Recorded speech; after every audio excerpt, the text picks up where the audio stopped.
Hello students, this is the third video about lifelines of national economy।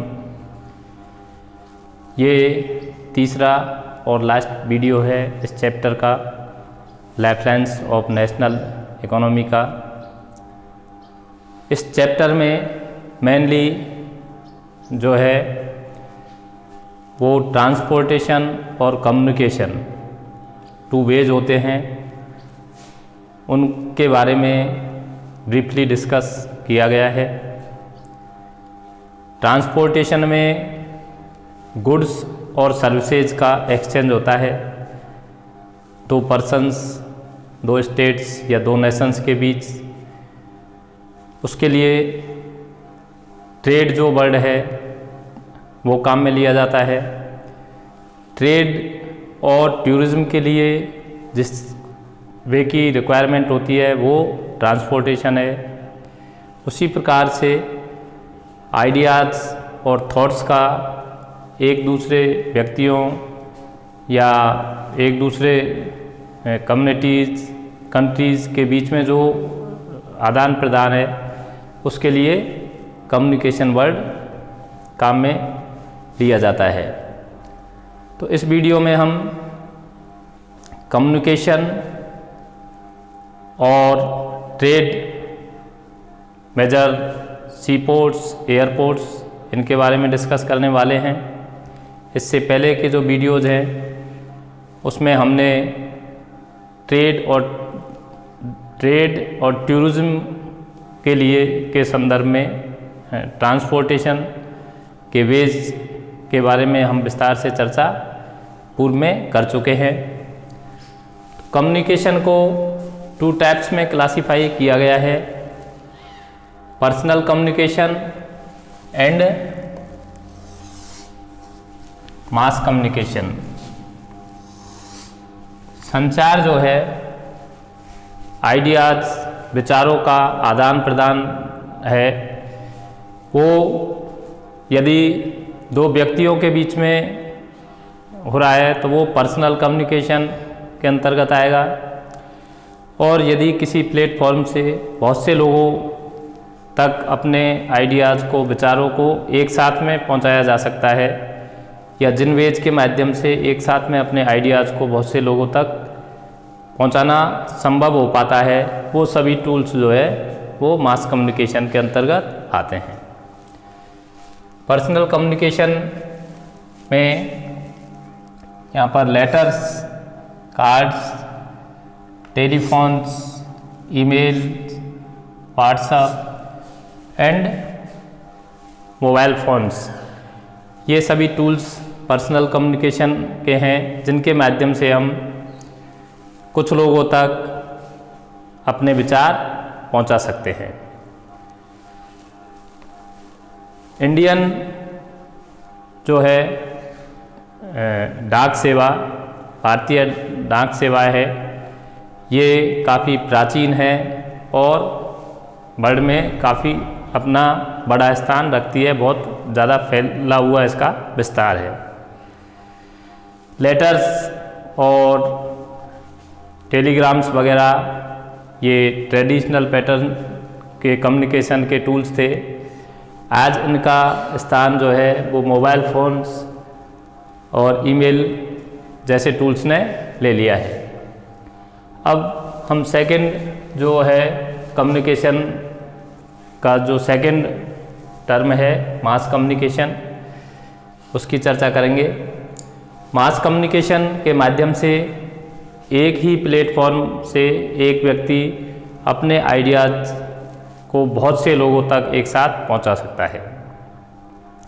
क्या वो tools है जिनके माध्यम से हम अपने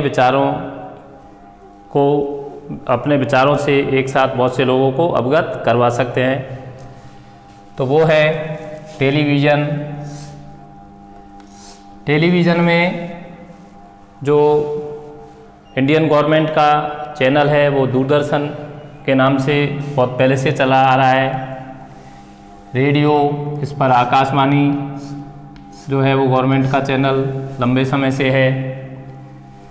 प्रेस प्रेस भी कई टाइप्स की होती है। प्रेस के अंदर पत्र, पत्रिकाएं, समाचार पत्र, ये सभी सम्मिलित होते हैं। तो अखबार है, न्यूज़पेपर्स हैं, इनके माध्यम से इनमें जो है अपने आइडियाज़, अपने लेख लिख करके इनकी न्यूज़ के माध्यम से एक साथ में बहुत से लोग अवगत हो पाते हैं, क्योंकि न्यूज़पेपर को, टेलीविज़न को, रेडियोज़ को, फिल्म्स को बहुत लोग देखते हैं। तो इनमें जो विचार होते हैं, जो आइडियाज़ होते हैं, जो संदेश होते हैं, उनसे एक साथ में वो बहुत से लोग अवगत हो पाते हैं। बहुत से लोगों तक एक साथ में अपने संदेश जो है वो पहुंचाए जा सकते हैं। और जिस टूल्स के माध्यम से एक साथ में बहुत से लोगों तक अपने विचार पहुंचाए जा सके, वो सब मास कम्युनिकेशन के अंतर्गत आते हैं। अब हम देखते हैं सेकंड जो टॉपिक हमारा है वो इंटरनेशनल ट्रेड। पहले हमें ये समझना ज़रूरी है ट्रेड किसे कहते हैं। जैसा कि इससे पहले भी आपको बताया जा चुका है, जब हम अपने आइडियाज़ को एक्सचेंज करते हैं किन्हीं पर्सन्स के बीच, तो वो कम्युनिकेशन के अंतर्गत आता है। विचारों का आदान प्रदान, इसका मतलब कम्युनिकेशन, संचार। वस्तुओं और सेवाओं, गुड्स और सर्विस का एक्सचेंज है, वो आता है ट्रेड के अंदर। तो exchange of goods and service is called trade. ये दो व्यक्तियों के बीच हो सकता है, दो स्टेट्स के बीच हो सकता है, दो कंट्रियों के बीच हो सकता है। जब ये कंट्रियों के बीच में हो तो उस स्थिति में इस ट्रेड के लिए हम वर्ड काम में लेंगे, टर्म काम में लेंगे, वो है इंटरनेशनल ट्रेड। इंटरनेशनल और नेशनल दोनों टाइप्स का ही ट्रेड होता है। नेशनल में देश के अंदर जो व्यापार हो रहा है वो आता है, इंटरनेशनल में दूसरे देशों के साथ जो व्यापार हो रहा है वो आता है। इंटरनेशनल ट्रेड को हम टू टर्म्स में से मिलकर के बनता है, इंपोर्ट एंड एक्सपोर्ट। पहले आप लोग ये बेसिक्स हमें आना ज़रूरी है। इंपोर्ट कहते हैं आयात को हिंदी में, और एक्सपोर्ट कहते हैं निर्यात को। जब कोई कंट्री किसी दूसरी कंट्री को गुड्स एंड सर्विस प्रोवाइड करवाती है तो एक्सपोर्ट हुआ, और जब कोई कंट्री दूसरी अन्य कंट्री से गुड्स और सर्विस परचेज कर रही है, मंगवा रही है, तो वो इंपोर्ट कहलाता है। यहाँ BOT शॉर्ट फॉर्म दी गई है।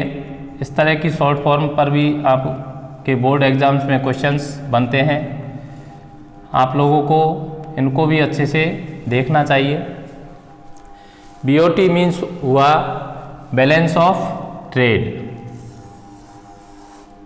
व्यापार का संतुलन। व्यापार का संतुलन फेवरेबल और अनफेवरेबल टू टाइप्स में हो सकता है इंटरनेशनल ट्रेड के regarding.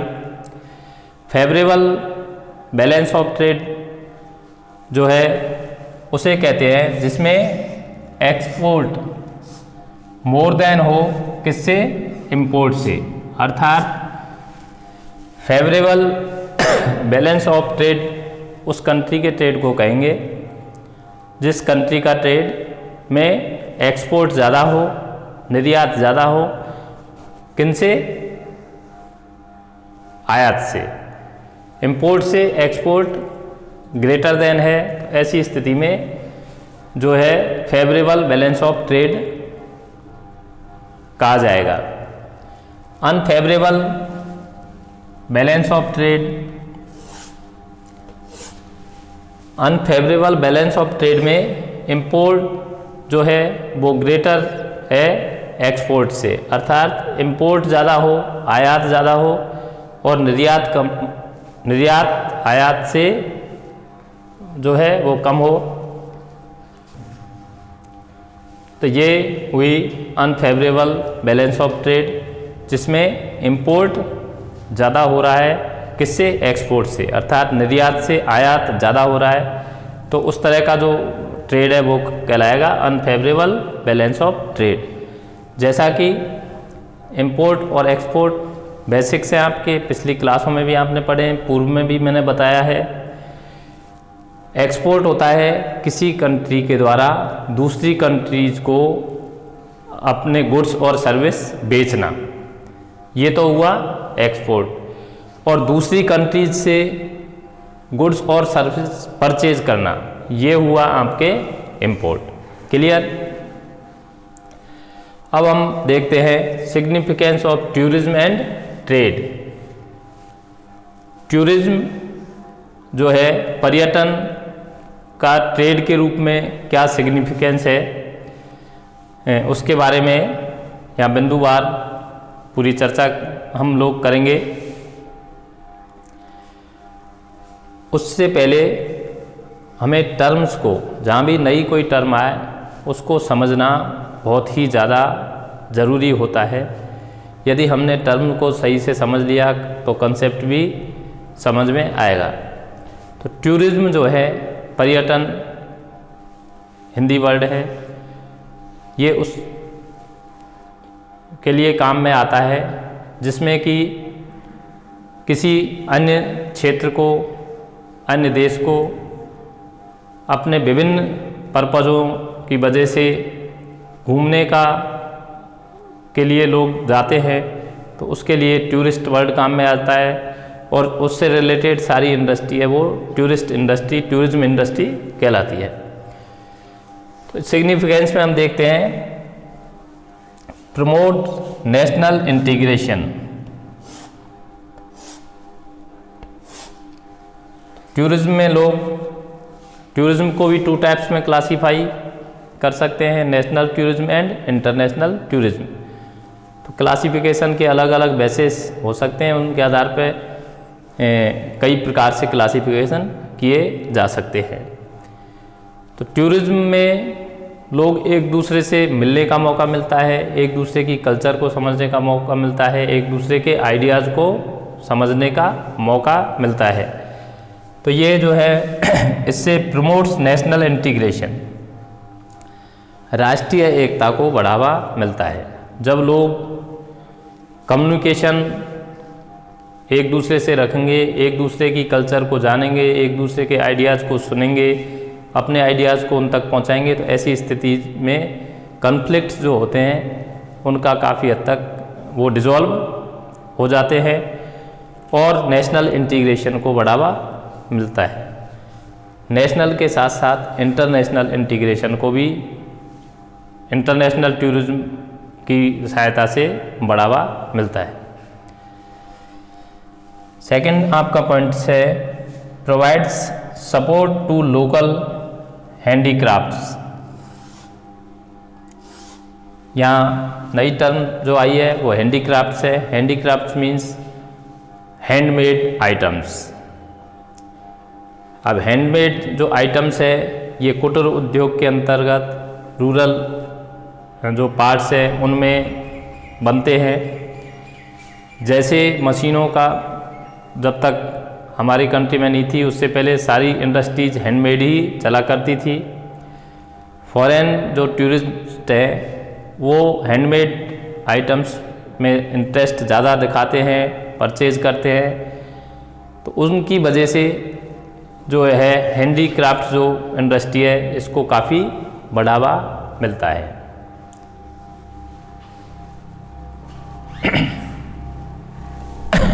helps in development of international understanding।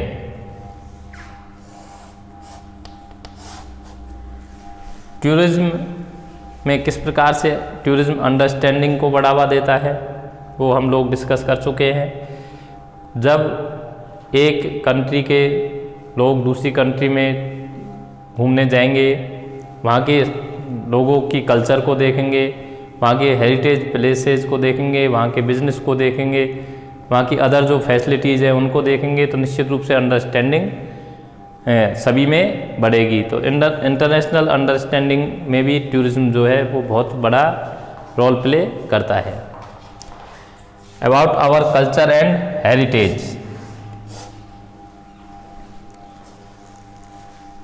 अब पहले हमने जो वीडियो आपको भेजा था, सेकंड वीडियो, उसमें वाटरवेज में पाइपलाइंस के बारे में आपको बताया गया था। वहाँ से एक क्वेश्चन है आप लोगों के लिए कि HBJ नंबर 1, तो इसकी फुल फॉर्म क्या है। तो HBJ की फुल फॉर्म है ये हजीरा बीजापुर जगदीशपुर गैस पाइपलाइन। ये इंडिया की लॉन्गेस्ट, इंडिया के अंदर लॉन्गेस्ट गैस पाइपलाइन है। इस तरह के फैक्ट्स भी आप लोग अपनी टेक्स्ट बुक की मदद से देखा करें। यदि आप इस पैटर्न पर तैयारी करते हो, वीडियोज़ को अच्छे से देखते हो, साथ में अपनी टेक्स्ट बुक्स की स्टडी करते हो, तो निश्चित रूप से आप बहुत अच्छी और कम समय में ही सारे कंटेंट्स को बेहतर तरीके से कमांड कर पाओगे।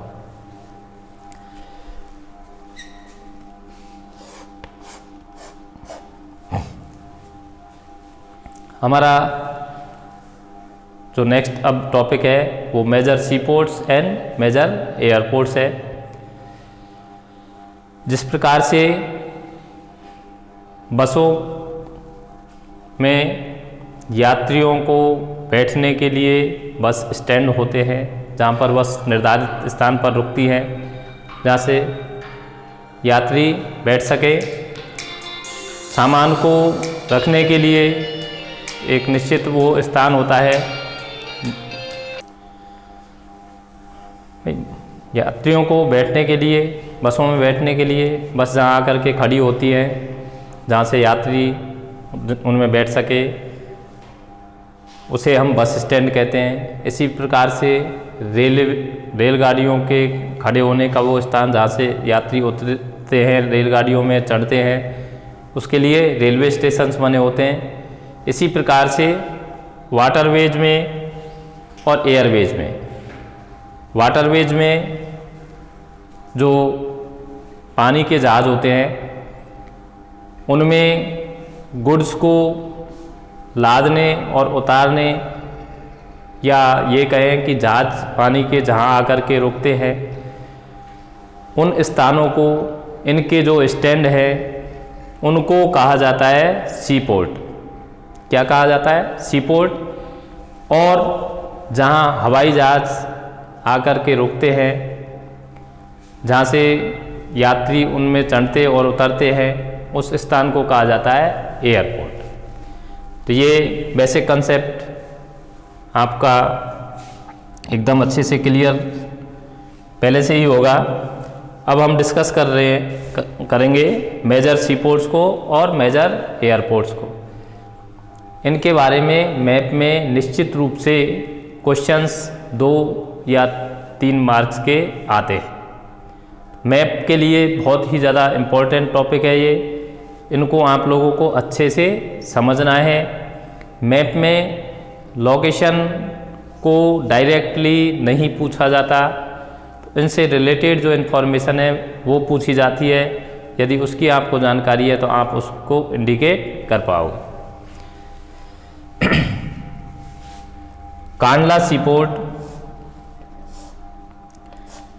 यहाँ एक जानकारी मैं और देना चाहूँगा कि सी पोर्ट जो है, कई बार हम जब इवैल्यूएशन करते हैं आपकी एग्ज़ाम नोटबुक्स का, तो उसमें देखते हैं कि कुछ स्टूडेंट सी पोर्ट्स को भी लैंड स्पेस पर इंडिकेट कर देते हैं, जबकि सी पोर्ट्स जो है वो निश्चित रूप से कोस्टल एरियाज़ में या जहाँ पर वाटर लॉट ऑफ मात्रा में अवेलेबल है वहीं पर होंगे, या तो कोस्टल एरियाज़ में होंगे या किसी रिवर के किनारे होंगे। तो इस चीज़ का भी आप लोगों को ध्यान रखना है। पहला जो है यहाँ पर मेंशन कर रखा है वो है कांडला सी पोर्ट। कांडला सी पोर्ट गुजरात में है। ये बिजीएस्ट सी पोर्ट है, सबसे ज़्यादा यहाँ पर आवागमन रहता है पानी के जहाज़ों का। टाइडल सी पोर्ट है, टाइडल सी पोर्ट है तो कांडला जो है इसके बारे में इस तरह भी पूछा जा सकता है कि भाई tidal sea port of India को लोकेट करिए। And first port to be develop after independence, independence के बाद में जो पोर्ट्स डेवलप हुए हैं सी पोर्ट्स, उनमें ये फर्स्ट है। जस्ट इंडिपेंडेंस के बाद ही इस पोर्ट को इंडियन गवर्नमेंट के द्वारा डेवलप किया गया। सेकंड ये है जवाहरलाल नेहरू पोर्ट, जवाहरलाल नेहरू सी पोर्ट। ये महाराष्ट्र में है और बम्बई के पास में है। इसका दूसरा नाम नेवा सेवा भी है।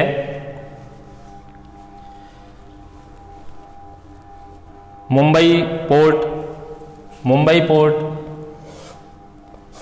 ये लार्जेस्ट पोर्ट है इंडिया में। जितने भी पोर्ट है उनमें सबसे लार्जेस्ट जो पोर्ट है वो मुंबई पोर्ट है, अर्थात सबसे बड़ा, सबसे बड़ा जो पोर्ट है वो मुंबई पोर्ट है। विशाखापट्टनम पोर्ट आंध्र प्रदेश में ये पोर्ट स्थित है और ये लैंड लॉक्ड पोर्ट है। लैंड लॉक्ड से अभिप्राय ये चारों तरफ से लैंड से कवर हो रखा है। अब चारों तरफ से कवर हो रखा है, उसमें से किसी कैनाल के माध्यम से सी से कनेक्टिविटी बना रखी है। तो ये अपने आप में इसकी अलग डिफरेंट क्वालिटी हो गई। चेन्नई पोर्ट ये second largest port of India है, Chennai port. Marmagao port Gujarat, Marmagao port जो है वो गोवा में स्थित है। पोर्ट ब्लेयर, जैसा कि आपको पता ही है, पोर्ट ब्लेयर कैपिटल है अंडमान निकोबार की। तो पोर्ट ब्लेयर जो सी पोर्ट है वो अंडमान निकोबार में स्थित है। कोलकाता पोर्ट, कोलकाता कैपिटल किस स्टेट की? वेस्ट बंगाल की। तो कोलकाता पोर्ट है ये हुगली रिवर, जैसा कि आपको पता होगा कि कोलकाता जो सिटी है ये हुगली रिवर के किनारे बसी हुई है। वहाँ पर सी पोर्ट है हुगली रिवर पर, जिसका दूसरा नाम हल्दिया सी पोर्ट भी है। हुगली रिवर कनेक्ट करती है, हुगली रिवर पर सी पोर्ट है कोलकाता में, और हुगली रिवर अपना पानी जाके मिलाती है बे ऑफ बंगाल में। तो इसकी कनेक्टिविटी हुगली रिवर के माध्यम से बे ऑफ बंगाल से हो जाती है। ये भी बहुत महत्वपूर्ण सी पोर्ट्स में से एक है। पारादीप, पारादीप उड़ीसा में स्थित है। पारादीप सी पोर्ट ये oldest and artificial sea port है। तो हम इसके लिए ये भी यूज कर सकते हैं कि पारादीप जो है वो man made oldest sea port in India है। तो Paradip is a oldest man made sea port in India. Orissa में स्थित है। तूतीकोरन ये तमिलनाडु में है, तूतीकोरन तमिलनाडु में है। कोचीन ये कोची केरला में है।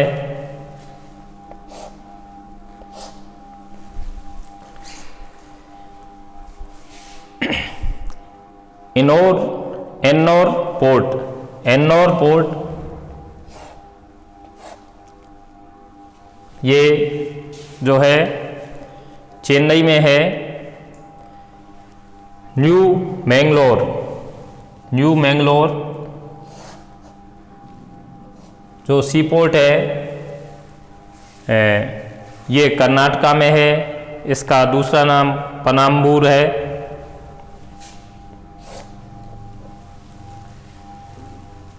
ये आप लोगों के सामने अभी सी पोर्ट डिस्कस किए गए हैं, सभी महत्वपूर्ण है, सभी को लोकेट करना आपको आना चाहिए। साथ में उस सी पोर्ट की जो मेन कैरेक्टर्स हैं उनकी भी जानकारी आपको होनी चाहिए। अब हम डिस्कस करेंगे मेजर एयरपोर्ट्स के बारे में। तो यहाँ पर आप के सामने जो चार्ट बनाया गया है मेजर इंटरनेशनल एयरपोर्ट्स का, देखिए मेजर मुख्य इंटरनेशनल मतलब जहाँ से इंटरनेशनल फ्लाइट्स जाती हैं। यहाँ भी 2 टाइप्स के एयरपोर्ट्स होते हैं, domestic airports and international airports. Domestic airport उन एयरपोर्ट्स को कहते हैं जहाँ से डोमेस्टिक फ्लाइट्स जाती है, घरेलू उड़ानें जाती है, या ये कहें कि देश के अंदर की जो उड़ानें हैं, देश के अंदर के जो शहर हैं वहाँ के लिए उड़ानें जिस एयरपोर्ट से जाए उसको डोमेस्टिक एयरपोर्ट, और देश से बाहर के शहरों के लिए भी उड़ानें जहाँ से जाएं वो इंटरनेशनल एयरपोर्ट। तो उनमें मेजर जो एयरपोर्ट्स हैं वो कुछ इस प्रकार हैं। इंदिरा गांधी इंटरनेशनल एयरपोर्ट हमारी देश की जो प्रधानमंत्री थी श्रीमती इंदिरा गांधी, उनके नाम पर इंटरनेशनल एयरपोर्ट बना हुआ है दिल्ली में। Capital of India, political capital of India and former prime minister of India के नाम पर ये रखा हुआ है। छत्रपति शिवाजी, अब इनको याद करने के लिए आप कोरिलेशन कोई दिमाग में बनाना ज़रूरी है। तो ये निश्चित रूप से जो बड़ी पर्सनालिटीज़ हैं, फेमस पर्सन्स हैं, उनके नाम पर इन एयरपोर्ट्स के नाम रखे गए हैं। जो पर्सन मेनली जिस क्षेत्र से बिलोंग करता था उस क्षेत्र के एयरपोर्ट का नाम उसके नाम पर रखा गया। जनरली जो कंसेप्ट है वो इस प्रकार है। जैसे छत्रपति शिवाजी महाराष्ट्र को बिलोंग करते थे और मुंबई एयरपोर्ट का नाम जो है वो छत्रपति शिवाजी एयरपोर्ट रखा हुआ है। अन्ना एयरपोर्ट, चेन्नई एयरपोर्ट जो है, चेन्नई इंटरनेशनल एयरपोर्ट है, उसका नाम अन्ना एयरपोर्ट भी है, और मीनक्कम एयरपोर्ट भी है। NS बोस, नेताजी सुभाष चंद्र बोस पश्चिमी बंगाल के रहने वाले थे। तो कोलकाता जो इंटरनेशनल एयरपोर्ट है उसका नाम नेताजी सुभाष चंद्र इंटरनेशनल एयरपोर्ट है। Rajiv Gandhi international airport, Hyderabad airport जो है, हैदराबाद इंटरनेशनल एयरपोर्ट, उसका नाम राजीव गांधी इंटरनेशनल एयरपोर्ट है। अब राजस्थान में जो है इंटरनेशनल एयरपोर्ट है वो सांगानेर एयरपोर्ट है। सांगानेर जयपुर शहर का एक पार्ट है, और ये स्पेशली जो है छपाई के लिए ये फेमस है ये क्षेत्र। तो यहाँ पर जो एयरपोर्ट है उसको इंटरनेशनल एयरपोर्ट का दर्जा मिला हुआ है। सांगानेर एयरपोर्ट है वो जयपुर में स्थित है। राजा सांची इंटरनेशनल एयरपोर्ट अमृतसर जो कि पंजाब में स्थित है। बांके एयरपोर्ट का नाम राजा सांची इंटरनेशनल एयरपोर्ट है। इसका दूसरा नाम श्री गुरु रामदास जी इंटरनेशनल एयरपोर्ट भी है। बेंगलुरु इंटरनेशनल एयरपोर्ट है, ये बेंगलोर में स्थित है। एंड कोयम्बटूर जो कि तमिलनाडु का एक शहर है, वहाँ पर भी इंटरनेशनल एयरपोर्ट लोकेटेड है। तो ये इस प्रकार से आपके मैप के महत्वपूर्ण 2 पार्ट, मेजर सीपोर्ट और मेजर एयरपोर्ट से रिलेटेड इन्फॉर्मेशन अपनी टेक्स्ट बुक में इनसे के बारे में और इन्फॉर्मेशन कलेक्ट करिए। और किसी तरह का कोई डाउट यदि हो तो आप लोग हमें उसके लिए कमेंट कर सकते हैं।